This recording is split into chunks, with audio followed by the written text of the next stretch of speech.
Victoria Ashford stole $8.7 million from the people who built her company with their bare hands. I'm standing in the break room at Meridian Manufacturing, watching the morning shift clock in.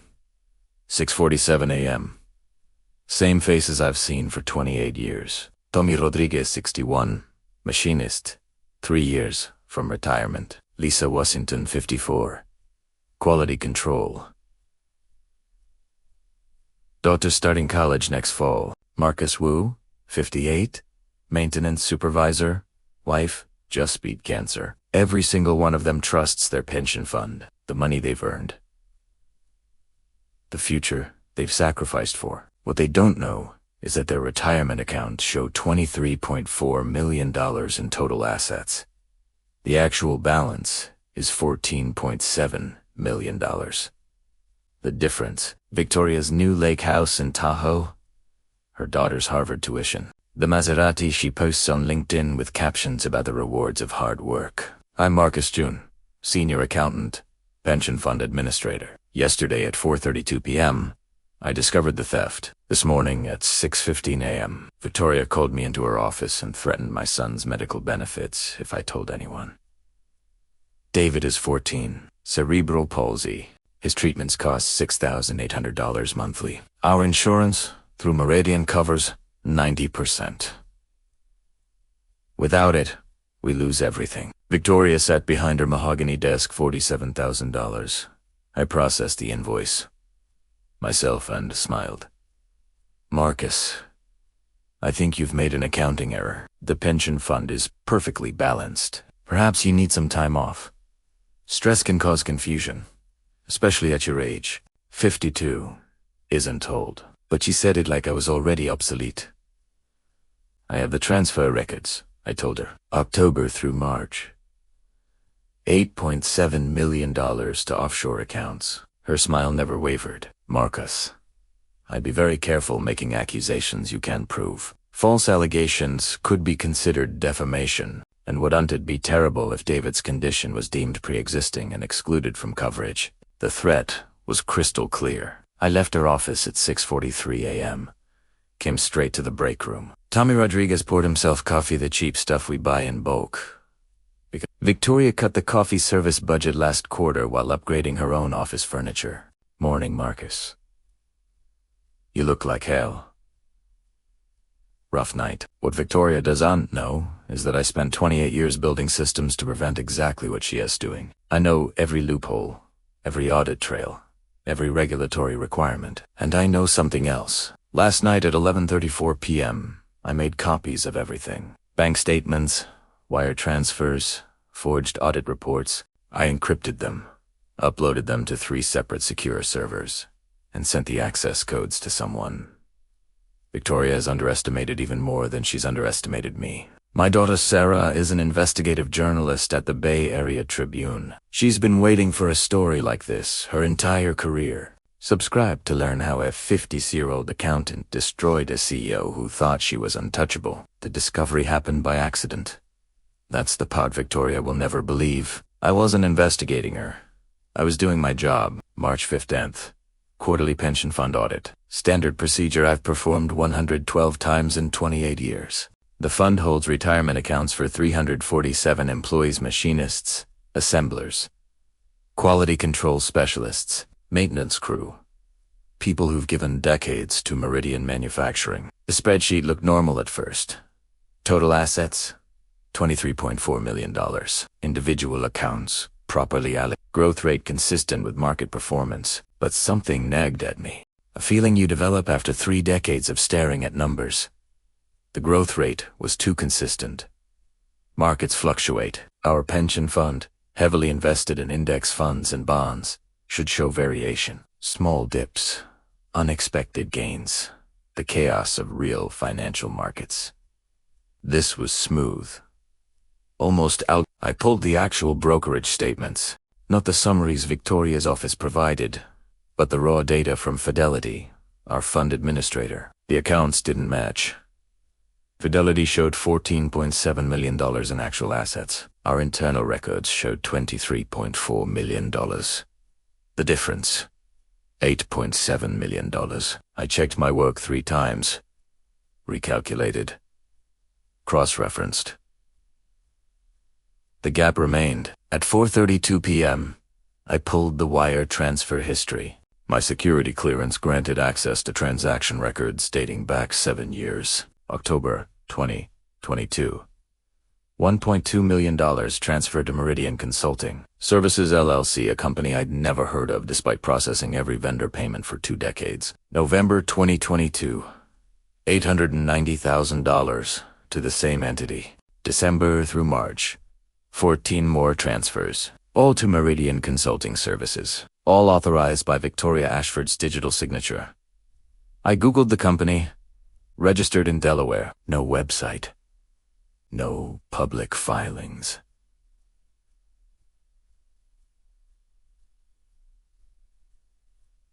A ghost. But the receiving bank account had a routing number I recognized. Cayman International Trust.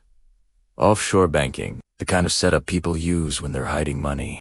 My hands were shaking when I printed the evidence. 23 pages. I locked them in my desk drawer at 5:47 p.m. after everyone else had gone home. That night, I barely slept. David asked me if I was okay during dinner. Just work stuff, buddy. The boring number stuff? I ruffled his hair. The very boring number stuff. But my mind was racing. $8.7 million stolen from people who couldn't afford to lose a dollar. Tommy Rodriguez talks about his retirement fishing trip, constantly Alaska, salmon season, the cabin he's been saving for. That money is supposed to be there. Protected. Guaranteed. Victoria stole his cabin. His dreams. His basic security. The next morning, I arrived at 6 a.m. Victoria's office light was already on. She keeps the same hours I do. Both of us workaholics, though for very different reasons. I knocked on her door at 6:15 a.m. She looked up from her laptop. Victoria Ashford, 45, CEO for 3 years. Before Meridian, she worked at Goldman Sachs, then a private equity firm in Boston. Her father sits on the boards of 4 Fortune 500 companies. Her Harvard MBA diploma hangs prominently behind her desk. Marcus, early bird today. We need to discuss the pension fund. Something flickered across her face. Too quick for most people to catch, but I've spent 28 years reading people's reactions to financial bad news. Of course. What about it? I sat down uninvited. The Q1 audit shows a discrepancy. Internal records show $23.4 million. Fidelity shows $14.7 million. That's impossible. I review those statements monthly. The wire transfers to Meridian Consulting Services. Can you explain those? Victoria's expression didn't change. She could have been discussing the weather. Meridian Consulting provides risk management services for the fund. It's completely legitimate. I've been administering this fund for 28 years. I've never heard of Meridian Consulting. They were hired before I brought you fully into the loop. Oversight on my part. She made a note on her legal pad. I'll have my assistant send you the contract details. The transfers go to an offshore account. Now, her eyes hardened.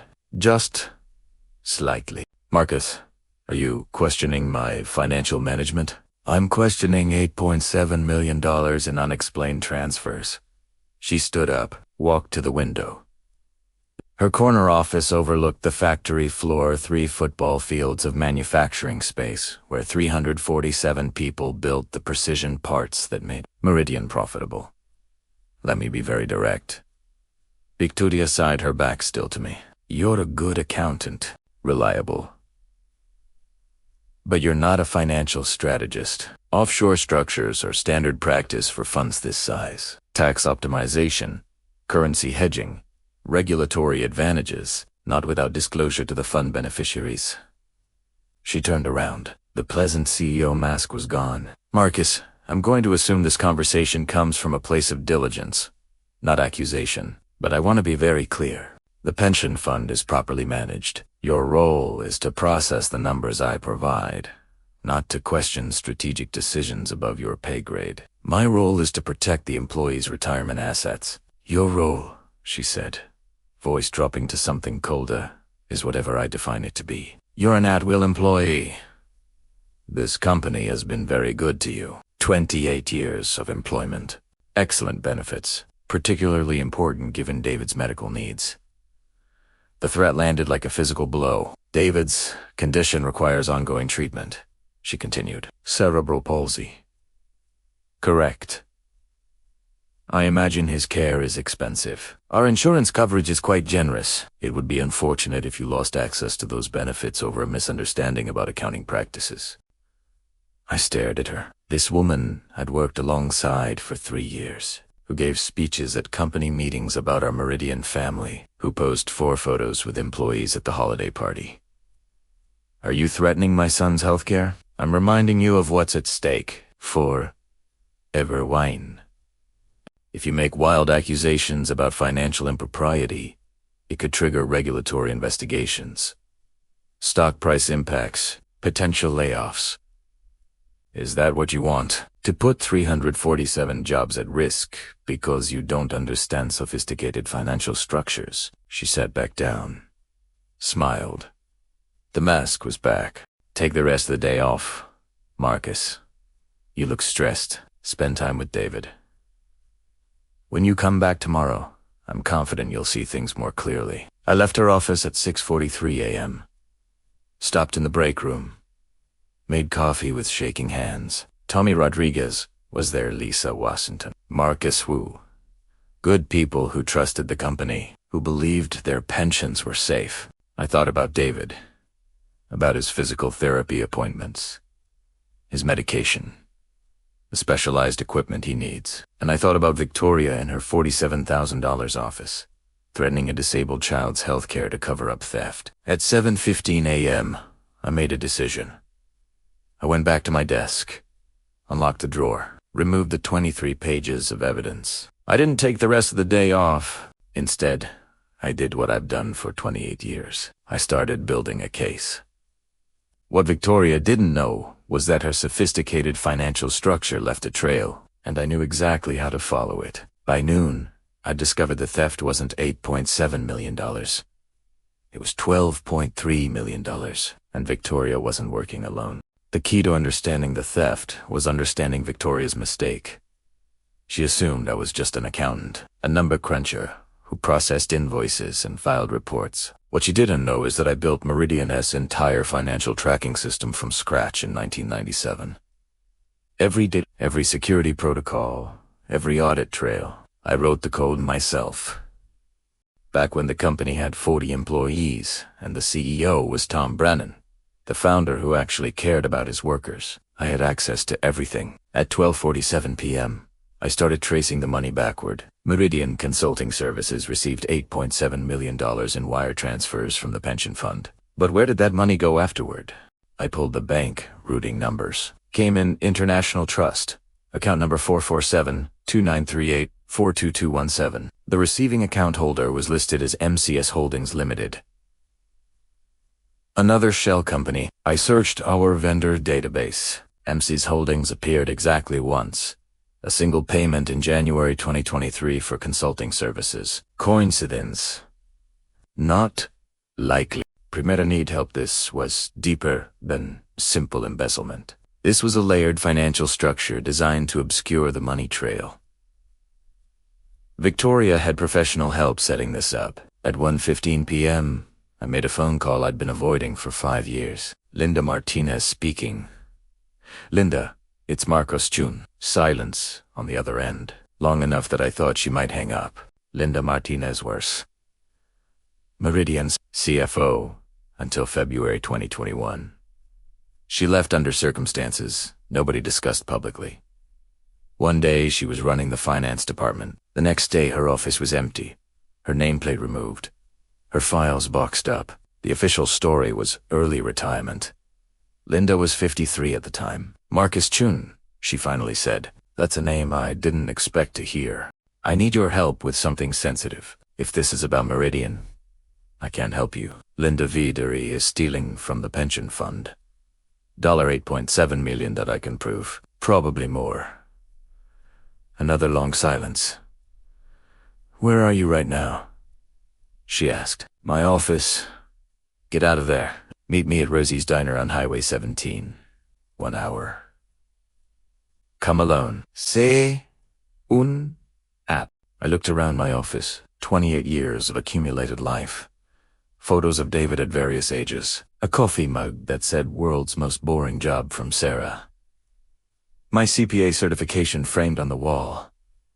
If I walked out that door, everything would change. I grabbed my laptop bag, locked the printed evidence in my car trunk, told my assistant I had a family emergency.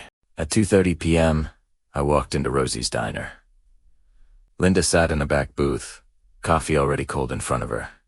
She looked older, tired, like the last 2 years had been hard ones. "Show me what you found," she said without preamble. I pulled out my laptop, showed her the wire transfers, the shell companies, the discrepancy between internal records and actual assets. Linda's jaw tightened as she scrolled through the data. "It's worse than you know," she said finally. "Victoria's been planning this since before she became CEO. I found early signs of it in 2020. Suspicious transfers, invoices that didn't quite add up. I started asking questions. What happened? I was fired. Not officially, they can't fire a CFO for doing her job. But Victoria went to the board, told them I was incompetent, making errors showing signs of age-related decline. She had documentation, forged emails, fabricated mistakes. The board believed her. Linda's hands shook slightly as she sipped her coffee. They offered me a severance package, $400,000. And a confidentiality agreement. If I signed, I couldn't discuss Meridian's finances with anyone. Ever. If I refused, they'd contest my pension, drag me through litigation, destroy my reputation. You signed. I signed. I had a daughter in medical school. I couldn't risk years of legal battles. She looked at me. "Marcus, if you pursue this, Victoria will destroy you the same way she destroyed me. She's connected. Her father knows every major investor. The board protects her. She threatened David's health care." Linda closed her eyes. Of course, she did. I can't let her steal from people who've worked here for decades. Tommy Rodriguez has 3 years until retirement. His entire pension is in that fund. What's your plan? Expose her. Document everything. Take it to the board. The SEC. The Department of Labor. Linda shook her head. The board won't help you. Half of them benefit from Victoria's management. Stock price is up 34% since she took over. They don't care how she's doing it. Then I'll go to the authorities directly. With what evidence? Shell companies in the Cayman Islands. Good luck getting banking records without a subpoena. And Victoria has lawyers who'll bury your requests in paperwork for years. I felt the hope draining away, so she just gets away with it. I didn't say that. Linda pulled out her phone. When I left Meridian, I took copies of everything I'd found. Every suspicious transaction from 2019 through 2021. I couldn't use it because of the NDA. But you're not bound by my agreement. She sent me a secure file link. Password is Justice20-1, all lowercase. The files downloaded to my laptop. Hundreds of documents. Financial statements showing the early stages of Victoria's scheme. There's something else, Linda said. The board members getting kickbacks. I identified 3 of them. Richard Yates, Patricia Morrison James.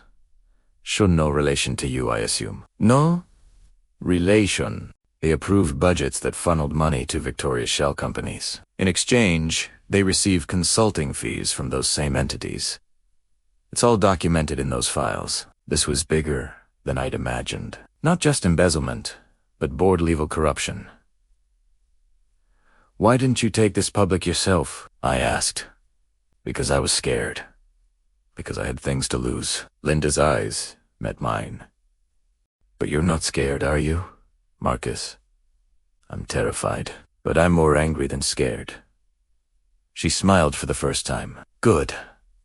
You're going to need that anger. We spent the next 2 hours going through the evidence. Linda explained the shell company structure, the fake invoices, the complicit board members. She showed me how to trace money through offshore accounts using publicly available corporate filings. At 5 p.m., my phone rang.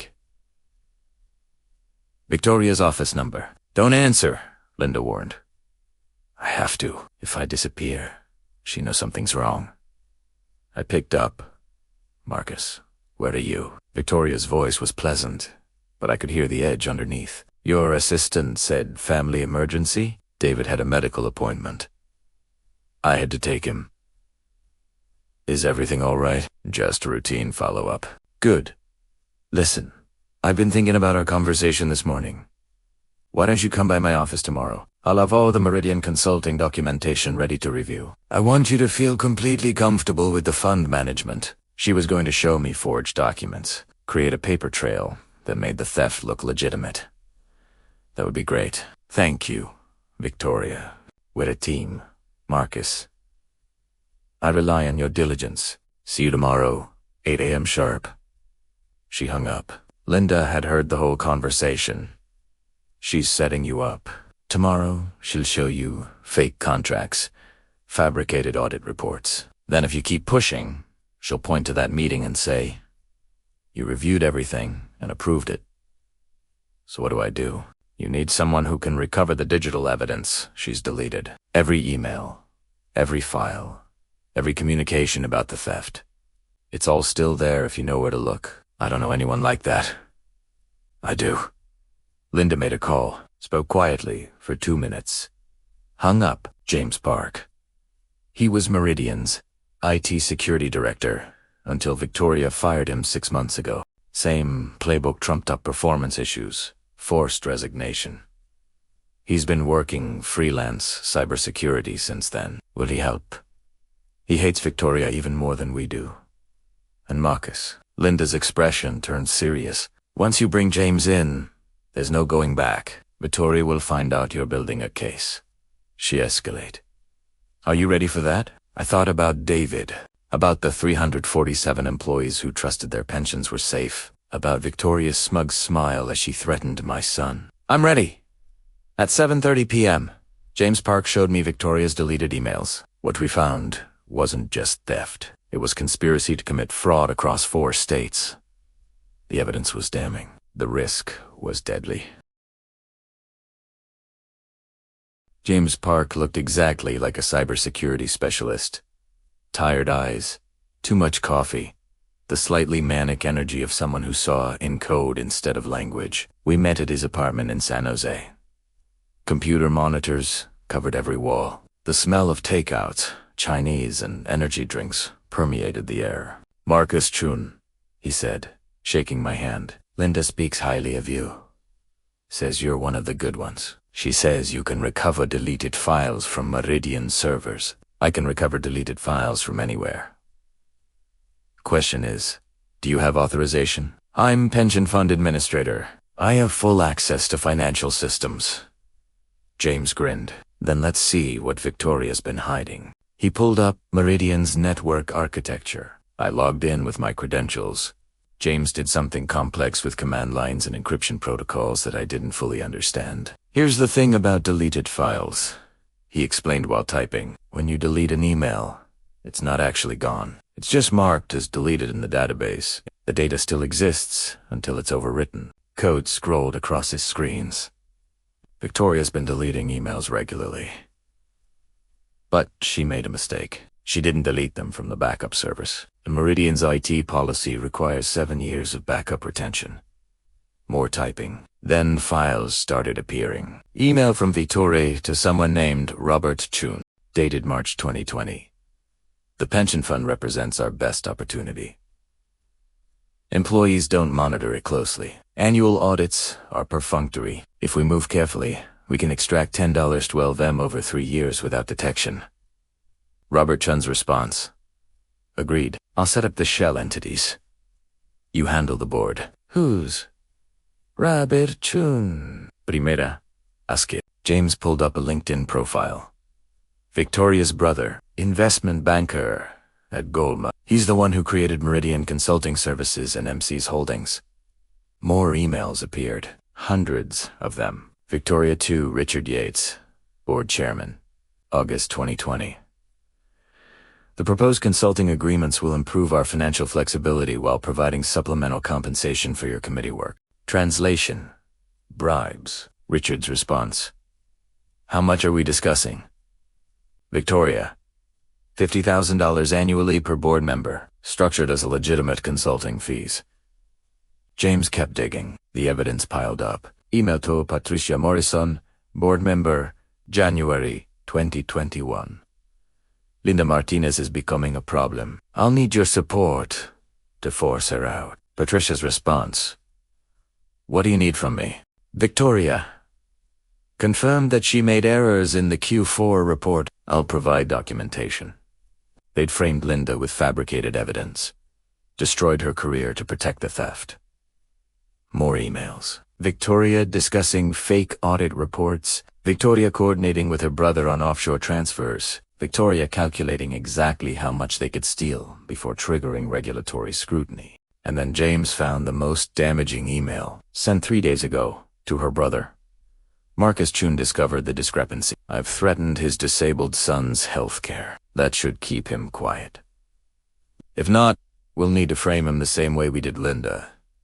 I have his login credentials. We can make it look like he authorized the transfers himself. My hands clenched into fists. She's planning to frame you, James said quietly. Make it look like you stole the money. Can you prove these emails are real? That they haven't been altered? Digital forensics is my specialty. Every email has metadata timestamps, IP addresses, server logs. I can authenticate every piece of evidence in a court of law. I looked at the screens. Thousands of pages of documented fraud. How many people are involved besides Victoria and her brother? James pulled up an organizational chart. 5 board members receiving kickbacks. 2 external accountants creating false audit reports. 1 attorney who set up the shell companies. That's 9 people minimum. This wasn't simple embezzlement. This was a criminal conspiracy. What's the total amount stolen? James ran calculations. $12.3 million from the pension fund. Another $3.7 million from vendor accounts, fake invoices for services never rendered. Total theft, $16 million. My phone buzzed. Text message from Victoria. Looking forward to our meeting tomorrow, 8 a.m. Don't be late. She was walking into a trap of her own making. But I still had a problem. Evidence wasn't enough. I needed a way to present it that could be buried by Victoria's lawyers and her father's connections. James, can you preserve all of this evidence? Make it impossible to delete or alter. Already done. I've created encrypted backups in 3 separate locations. Cloud storage, physical drives, distributed network. Even if Victoria nuked every server at Meridian, the evidence would still exist. At 9:47 p.m., my daughter Sarah called from the newsroom. She'd been investigating Victoria for 6 months. What she'd found made pension theft look like the minor crime. Sarah Chun inherited her mother's determination and my stubborn refusal to let injustice slide. At 32, she'd already won 2 regional journalism awards for investigative reporting. When I called her at 9:47 p.m., she was still at the Tribune office. Dad, are you okay? You never call this late. I need you to come to San Jose. Tonight, it's about Meridian silence. Then, you found it, didn't you? Found what? The pension theft. Dead. I've been investigating Victoria Ashford for 6 months. I couldn't tell you because you worked there. Conflict of interest. My turn for silence. How much do you know?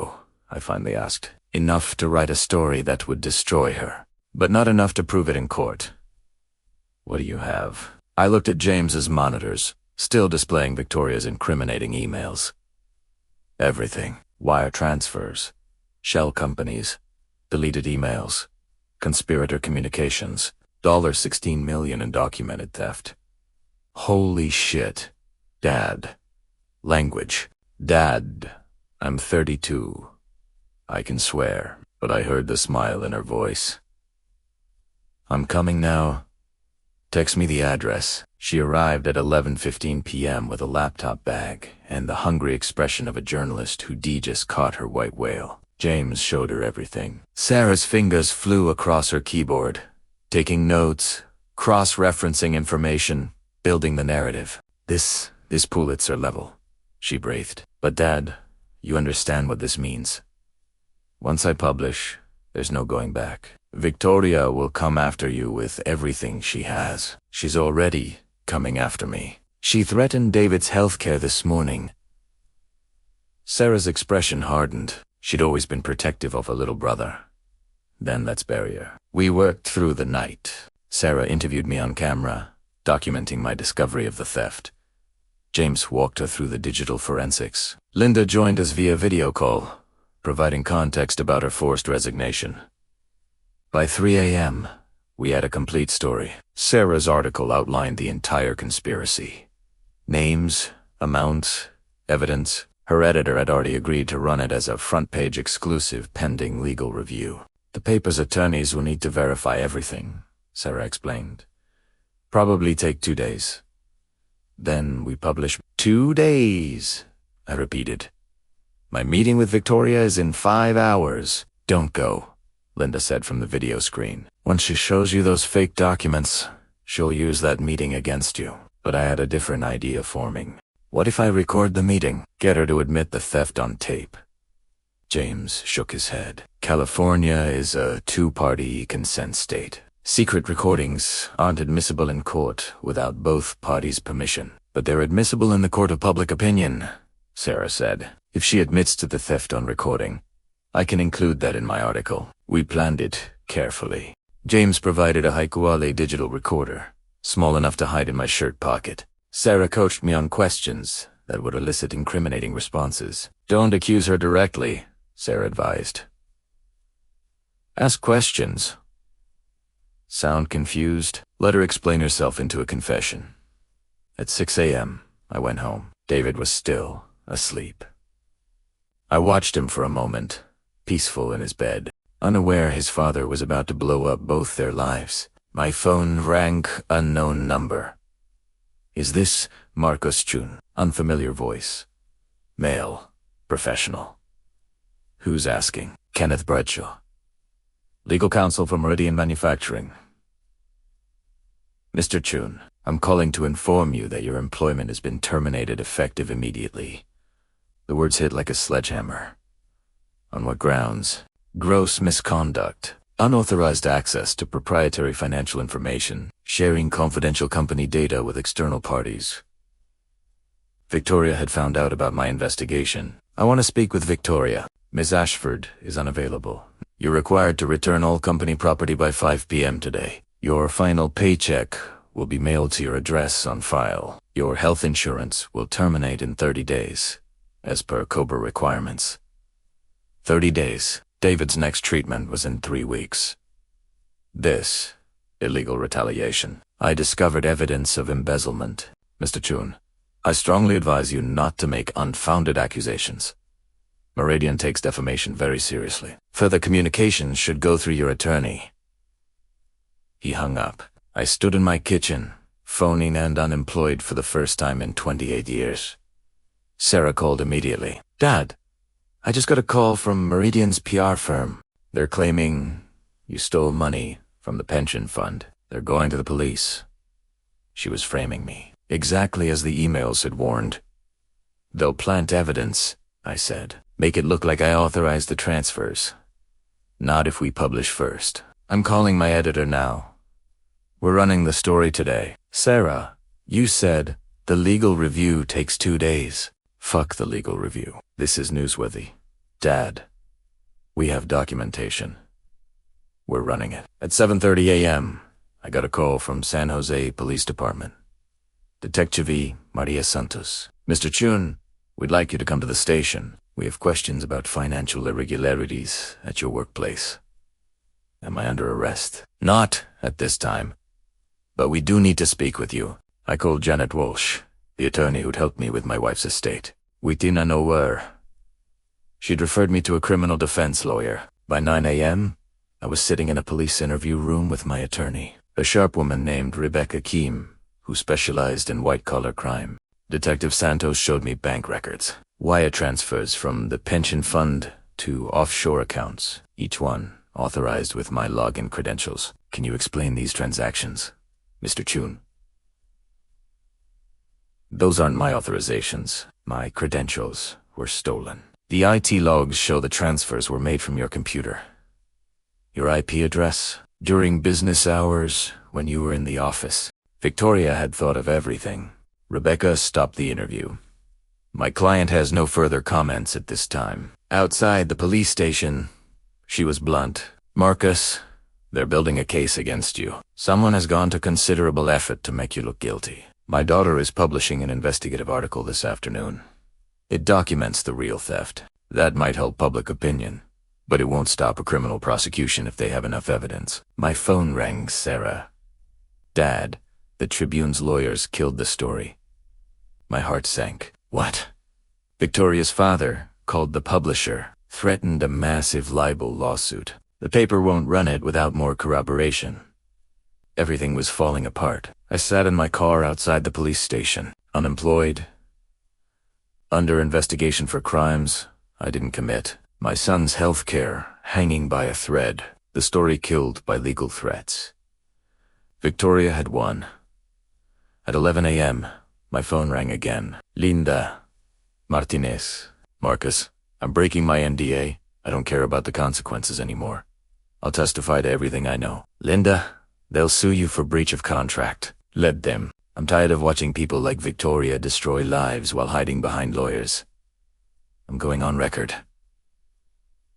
Hope flickered. Small, but real. Then James called. I sent the full evidence package to the Department of Labor, the SEC, and the FBI.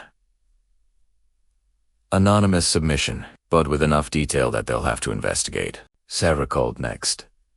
Channel 7 wants to interview you. They heard about the police investigation. If we can't publish in print, let's do it on camera. By noon, the plan had shifted. Instead of one newspaper article, we'd create a media firestorm.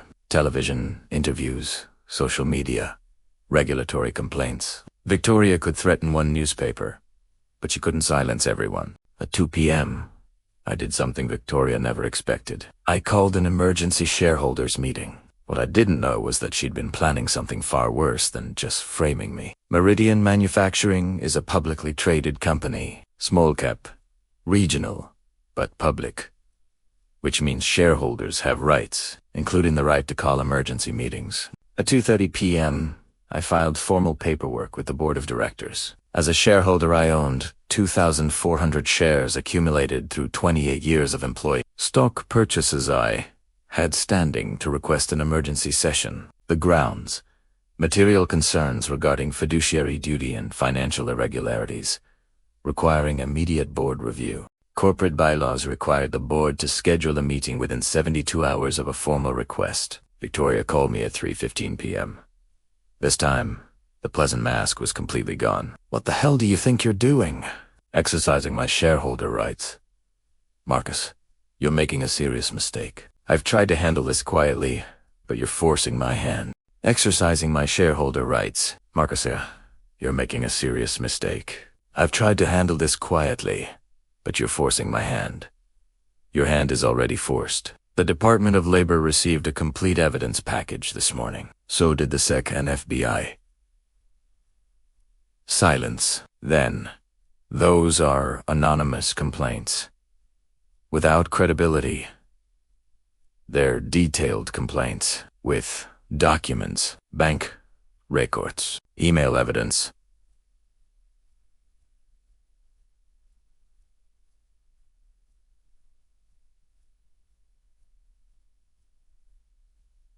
They'll investigate. Then I'll make sure everyone knows you're the one who stole that money. Your daughter's newspaper article will look like a desperate father trying to cover his crimes. My daughter's article has been independently verified by forensic accountants and IT security experts. Your emails are authenticated with digital signatures and metadata. Another silence.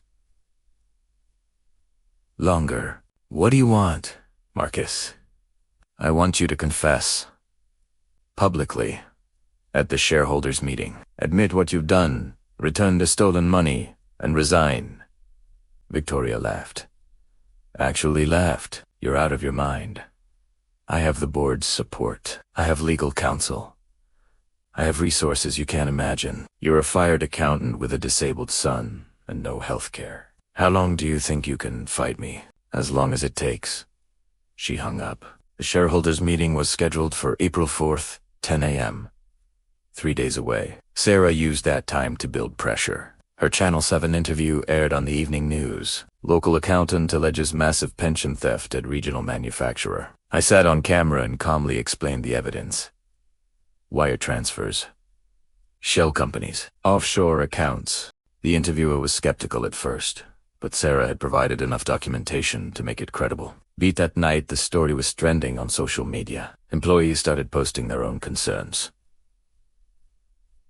I've worked at Meridian for 19 years. Is my pension safe? My retirement account is supposed to have $347,000. How do I verify the real balance?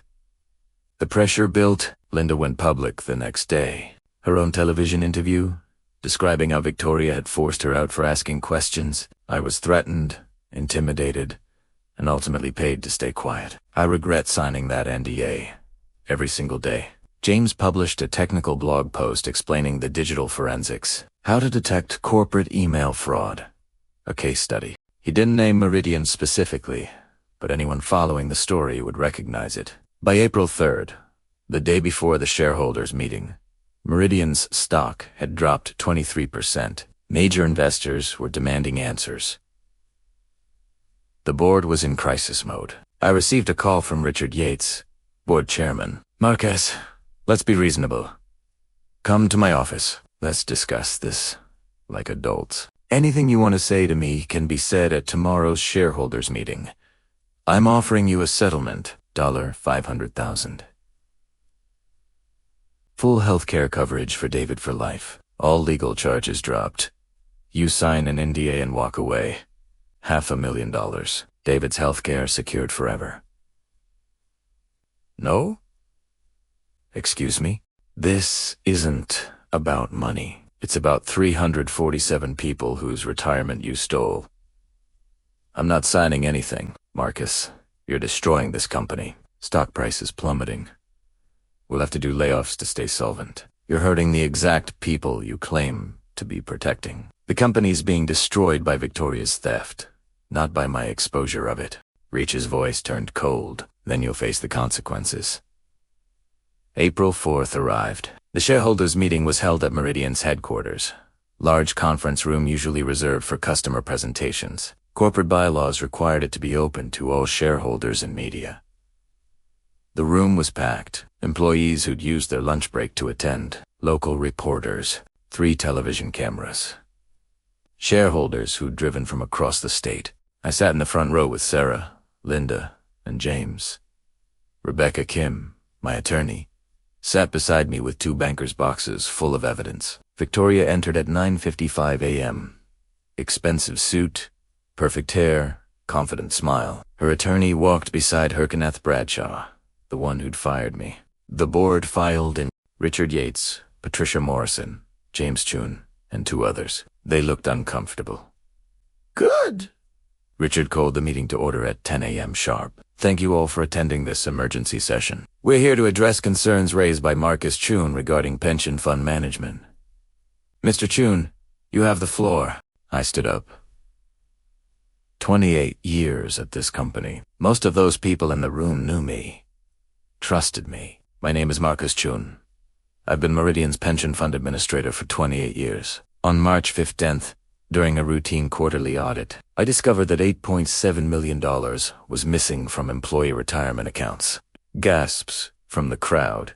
Further investigation revealed the actual amount stolen is $12.3 million from pensions, plus another $3.7 million from vendor accounts.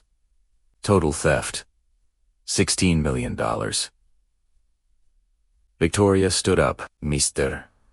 Chairman, I object to these baseless accusations. Mr. Chun was fired for cause after evidence showed he himself had been sit down. Victoria, the voice came from the back of the room. Everyone turned.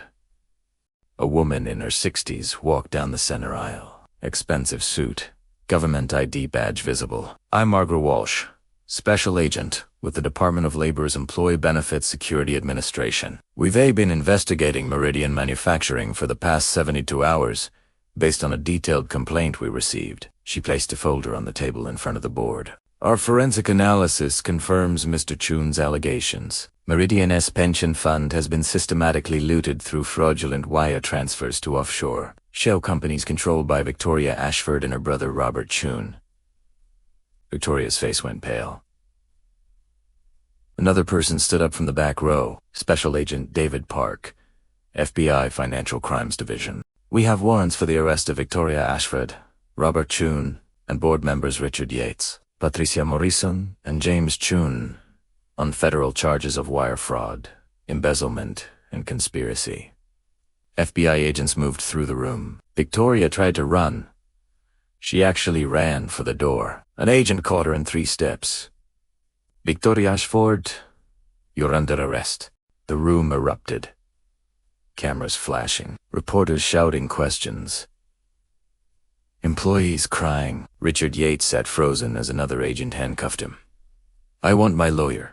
You'll get your phone call at the federal building, the agent replied. Sarah squeezed my hand. Her eyes were shining. In the chaos, Tommy Rodriguez found me. 61 years old. Machinist. 3 years from retirement. Marcus, is it true? The pension money is gone? The Department of Labor will freeze Victoria's asset. They'll recover as much as possible. Your pension is protected by federal insurance, so even in the worst case, you'll get most of it back. His eyes filled with tears. Thank you. Thank you for not letting her get away with it. More employees surrounded me. Lisa Washington, Marcus Wu, dozens of others. People I'd worked alongside for decades. The FBI led Victoria out in handcuffs. As she passed me, she hissed, "This isn't over. My father will destroy you." Special Agent Walsh overheard. Ms. Ashford, your father is currently being interviewed by federal prosecutors regarding his knowledge of your activities. I'd suggest you focus on your own defense. They took her away. What Victoria didn't know was that her father had been embezzling from his own companies for 20 years. The investigation I'd triggered would topple an entire network of corporate fraud. The trial lasted 6 weeks. On day 42, the jury came back with a verdict that would send Victoria to prison for the rest of her life. The arrests made national news. Silicon Valley CEO arrested for $16 million. Pension theft ran on CNN. The Wall Street Journal did a feature on corporate governance failures. But the real story was what investigators found when they started digging into Victoria's father. Robert Ashford, board member of 4 Fortune 500 companies, turned out to be running his own schemes. When the FBI examined his financial records as part of Victoria's case, they discovered a pattern of embezzlement dating back 20 years. He'd been using the same playbook Victoria had learned from him. Shell companies, offshore accounts, bribed board members, total theft across all his companies.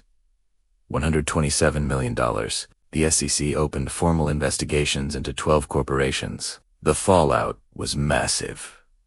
But I wasn't thinking about national implications the day the trial started. I was thinking about David. He was in the courtroom gallery, wheelchair beside him, watching as prosecutors outlined the case against Victoria Ashford. Count 1, wire fraud. Count 2, embezzlement. Count 3, conspiracy to commit fraud. The charges kept coming. 18 counts total. Victoria's defense attorney tried to argue she'd been following her father's financial advice, that she didn't understand the offshore structures were illegal, that she'd been manipulated. The jury didn't buy it. The emails James recovered were damning. Victoria discussing extracting maximum value before detection. Victoria calculating how much she could steal before triggering audits. Victoria explicitly framing Linda Martinez with fabricated evidence. On April 15th, 6 weeks after the arrests, the jury deliberated for 4 hours. Guilty on all counts. Victoria showed no emotion as the verdict was read. Her attorney requested bail pending sentencing. Denied. Federal sentencing guidelines for her. Crimes, 20 to 30 years. Richard Yates took a plea deal. Testified against Victoria in exchange for a reduced sentence. He got 12 years. Patricia Morrison And James Chun got similar deals. 10 years each. Robert Chun, Victoria's brother, fled to the Cayman Islands. The FBI was working on extradition. Their father, Robert Ashford, died of a heart attack 3 days after his arrest. The investigation into his companies continued. Jessica Chun, no relation to me, was never charged. She'd been Victoria's administrative assistant but had no knowledge of the financial crimes. She testified for the prosecution about Victoria's expensive lifestyle. The Department of Labor recovered $11.4 million from Victoria's seized assets. The rest, $4.6 million, was covered by federal pension insurance. Every Meridian employee got their full retirement account balance back. Tommy Rodriguez would get his Alaska fishing trip after all. 1 week after the verdict, the board appointed an interim CEO. Her first act was offering me my job back. I declined. 28 years was enough. Instead, I accepted a position with the Department of Labor as a pension fraud investigator. They wanted someone who understood how these schemes worked from the inside. Sarah won the Pulitzer Prize for her investigative reporting on the Meridian case. Her article, "The Accountant Who Took Down a COO," became required reading in journalism schools. David turned 15. His treatments continued, now covered by my federal employee health insurance. Better coverage than Meridian ever provided. Linda Martinez came out of retirement to consult for the Dole on corporate governance issues. We worked together regularly.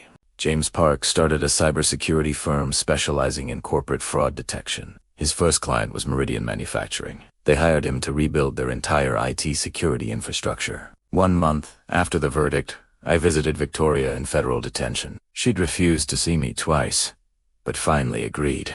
We sat across from each other in the visitation room. She looked different. Prison orange instead of designer suits. No makeup. Hair pulled back simply. "Why are you here?" she asked. "I wanted you to understand something." "What?" "You could have gotten away with it. If you hadn't threatened David, I would have reported the theft through normal channels. Your lawyers probably would have buried it. But when you went after my son, you made it personal." Victoria stared at me. "So this is my fault for not being nicer to you. This is your fault for thinking people like me don't matter. For thinking you could steal from working people because we're too small, too tired, too scared to fight back. Spare me the self-righteous speech, Marcus. You destroyed my life. You destroyed your own life. I just documented it." I stood to leave. "Marcus." Her voice stopped me. "Do you know what's funny? I actually respected you. You were the only one at that company who understood the numbers the way I did. We could have worked together. You stole from people I cared about. There was never a universe where we'd work together." Victoria's sentencing hearing was scheduled for June. Federal prosecutors were recommending 30 years.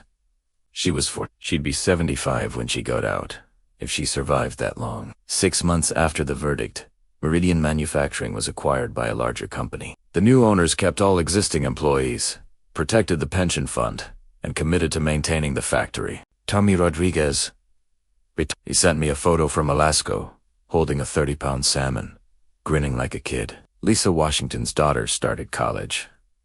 Full scholarship, no loans needed. Marcus Wu's wife went into remission. He said he could finally relax, knowing his retirement was secure. 347 people got their futures back, and I learned something important. The system protects powerful people, but documentation, persistence, and refusal to be intimidated can beat the system. Victoria Ashford stole $16 million. I stole her freedom. Fair trade.